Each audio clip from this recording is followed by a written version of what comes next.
So here's the CB setup in my tractor. I quickly threw this together a few weeks ago before I went and done some grass silage, and I've broke some cardinal sins doing it, I'll admit. I'm probably experiencing some grounding issues with the antenna, because the antenna is not a Groundplane antenna and I'm working with a fiberglass, well, mostly plastic and fiberglass roof. I know the frame of the tractor's still steel, but it just doesn't perform as well as it should do. I don't think it does anyway. We're running a full orbiter whip from Thunderpole. Also the coax is fairly low grade coax like you get with most of these kits, but when I fitted it I did cut it, which you shouldn't do. Don't cut the coax.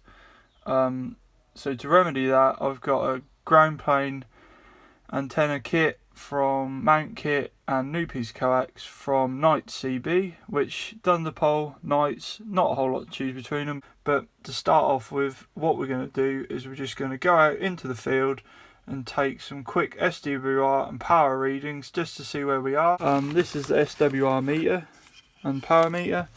I got this from Knight CB and it seems to work quite well, do the job. Although you can't really go by the power on it that it tells you, you can just use it for a reference really, because I haven't got a dummy load to put on the end of the coax, so you can't really go on the antenna because the antenna is probably not a perfect antenna, therefore it isn't going to give you a really accurate power reading. So that seems to work quite well. Right, so we're all set up and we're all ready to rock and roll. We're on channel 1. And first things first, we're going to take a power reading just to see where we're just a bit of a reference to where we're running on power. So we've got the meter set on power. It's a bit sunny outside. Got the meter set on power on 10 watts because this is a standard radio, should be putting about 4 watts. And we're in the middle of the field, sort of. Just went up one of the tracks closest to the farm. So we're in the middle of the track on the field. There's nothing around us. All the doors shut on the vehicle, exactly as it's going to be when we use the radio. Now we start on channel 1, so we're just going to do a power reading. It says 6 watts, and then we'll have a little look on channel 20, channel 40. Yeah, 6 watts again. So we're running 6 watts on the radio, which is a little high, but I haven't adjusted it at all. It's just how it is from the factory. Now what we're going to do is we're going to measure the SWR. So we go onto SWR and we have it on forward position. We turn the knob right down. Now you do on channel 1 first, so channel 1 SWR. So holding down the mic, we then tune the SWR to the set position, which is right there. Then we flick it down to reflected. There we are, look, I was right. The SWR is incredibly high. We're up at 3.5, which is right in the red zone. So now we go up to channel 40. Channel 40. So we do the same thing again. We click that on to forward. So we're on the same position. Our antenna is tuned in about the right place because the SWR is not higher or lower on channel 1 than on channel 40. But it's showing that our setup is poor. So now what we're going to do is we're going to go back to the workshop. We're going to remedy some of these problems. We're going to come back, take some SWR and power readings again, and then we can see what the difference is. So 3.5 on SWR, and it was 6 watts we were pushing at the radio. Thank you very much. So we've finished pulling the old coax back through. We aren't going to use the same route because I can't get the PL25 whatever connector through there. This is where I had to join it to get it through.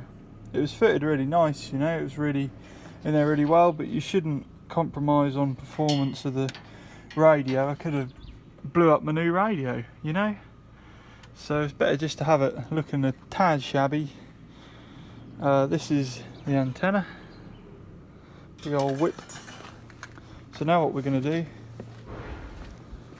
is we're going to assemble our ground plane antenna. I got this from Knights. I like their version of it a bit better than Thunderpole's because it came with the standard cable rather than like a plastic bolt thing that goes on there. It's just got the standard, so I can upgrade the coax if I want to. I can do all sorts of stuff. So you just need to tighten down all the fixings. Also, what I like to do is I just put a very, very light wiper copper slip on all the fixings, because if any corrosion gets in there and builds up, that will impede the conductivity between the mount and the ground plane, or the mount and the antenna, which will cause problems. So I like to just try and prevent that at this stage. What's really important to remember here is this fitting, which has the connector on the bottom that goes through the plate. Now, where that little plastic washer is in there, you don't want to bridge that. You don't want to put any copper slip on that face and bridge it across to the centre position, because then it will short your aerial out. You really need to make sure that's important. That is. Also, you don't want to over tighten these fittings, because that bit in the middle is connected to that bit with the use of that plastic thing. So if you over tighten it, you're just going to rip it out. So here we are again. We've just finished fitting up the ground plane antenna. There it is on the mirror. I had to do a lot of fiddling about trying to get the old one off and trying to get that one on. And now we're just going to take a quick power reading just to see where we are with power, because we were a little high on power the other time. So here we go.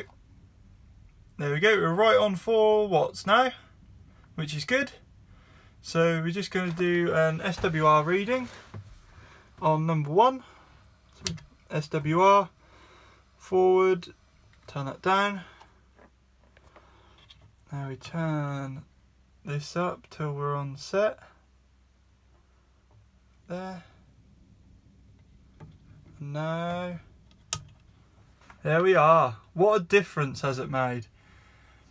So we've gone from 3.5 on the SWR to 1.25 on SWR now. So that's on channel 1.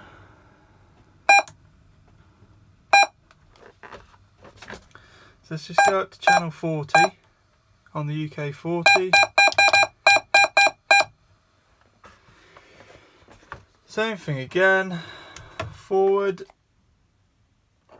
just recalculate the set,